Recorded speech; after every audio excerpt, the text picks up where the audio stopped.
souhaitons donc la bienvenue à cet atelier d'échange, de discussion et de partage sur le business, l'entrepreneuriat et le développement professionnel. Au cours de cet atelier, nous aurons à nous entretenir sur la problématique de l'emploi ordinaire, sur la nécessité aujourd'hui d'entreprendre, la nécessité de se préparer à l'entrepreneuriat et au détour de ces notions que nous aurons l'occasion de partager également ensemble les opportunités de business, les opportunités d'affaires qui marchent dans le pays. Mais avant d'aller vers l'entrepreneuriat, il y a beaucoup de choses à savoir. Nous allons donc commencer par poser les fondements, les bases de cette communication. Ces derniers temps, on parle beaucoup de chômage, on parle beaucoup de manque d'emploi et beaucoup de diplômés sortent aujourd'hui des universités Bac+3, Bac+5 et ne sont pas capables de s'insérer. Ou du moins, même lorsqu'ils arrivent à s'insérer, ils ont du mal à trouver un emploi correspondant à leur bagage intellectuel, un emploi correspondant à leur profil. En général, vous le savez déjà aujourd'hui, un comptable sort avec un Bac+5 qui va passer par un cabinet de stage où il faut peut-être lui payer 50 000 francs le mois. Vous êtes au courant des choses comme ça, non? Avec un Bac+5, c'est compliqué. Hein?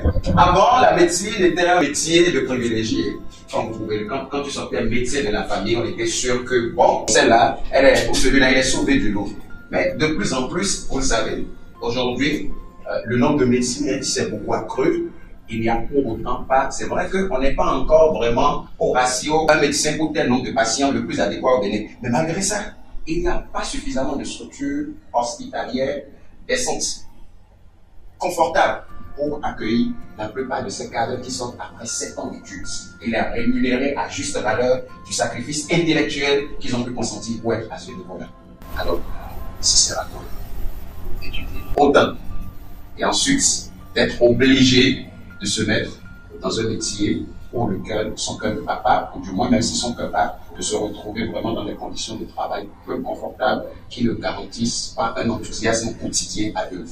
C'est pour cette raison que nous organisons ce genre d'atelier pour permettre à tous les participants de mieux comprendre les enjeux liés au travail aujourd'hui. La nécessité pour eux de se retrouver vraiment dans les liens de travail non seulement épanouissants, mais qui soient également une source d'accomplissement pour eux-mêmes et pour leur environnement.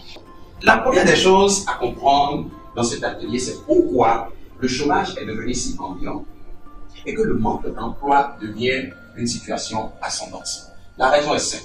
Ce que tous les diplômés doivent comprendre aujourd'hui, ou ce que tout le monde doit pouvoir comprendre aujourd'hui, c'est que l'emploi aussi est un marché.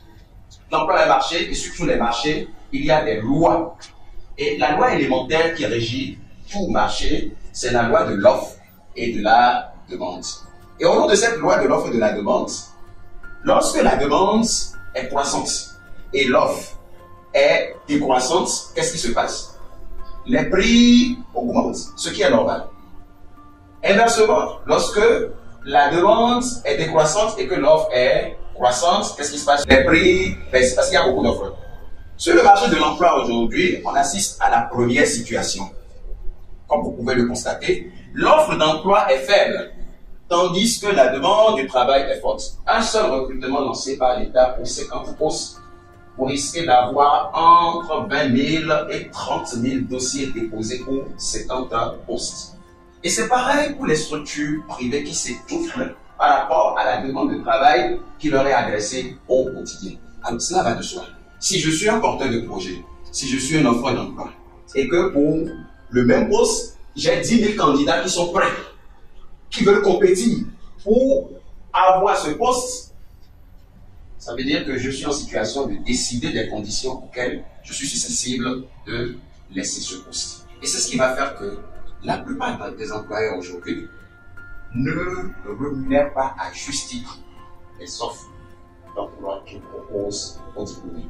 Parce que sur le marché, il y a trop de demandeurs. Et quand j'ai 10 demandeurs en face de moi pour le même poste, que je voulais tarifier par exemple à 500 000, ça voudrait dire que je suis en mesure de baisser les conditions d'accompagnement liées au poste. Si je ramène à 200 000 et qu'il y a encore 5 qui sont prêts à compétir pour le même poste, je peux le ramener à 100 000. Donc un poste qui aurait pu valoir à la base 500 000 francs en termes de paye va se retrouver facilement à 100 000 francs à 75 000 francs, 80 000 francs quelquefois, mais aura encore 3, 4, 5, 6 diplômés qui vont courir pour donner droit à ce poste-là. Ça veut dire que nous sommes dans une situation où c'est l'offre d'emploi qui décide des conditions auxquelles son offre doit pouvoir être prise. Ce que ça entraîne, c'est la hausse du chômage, naturellement. Et c'est la baisse des conditions qui accompagnent le travail. Il ne s'agit pas du salaire seulement, il s'agit de l'ensemble du traitement qui entoure le travail. Et c'est pour ça que vous allez constater que beaucoup de travailleurs aujourd'hui se retrouvent dans des conditions particulièrement difficiles pour exercer ce qu'ils savent faire. C'est des heures de travail très difficiles, de 8 heures, on passe très rapidement à 10, 12, 14, 15, 16 heures. Et il ne faut surtout pas s'en plaindre en plus.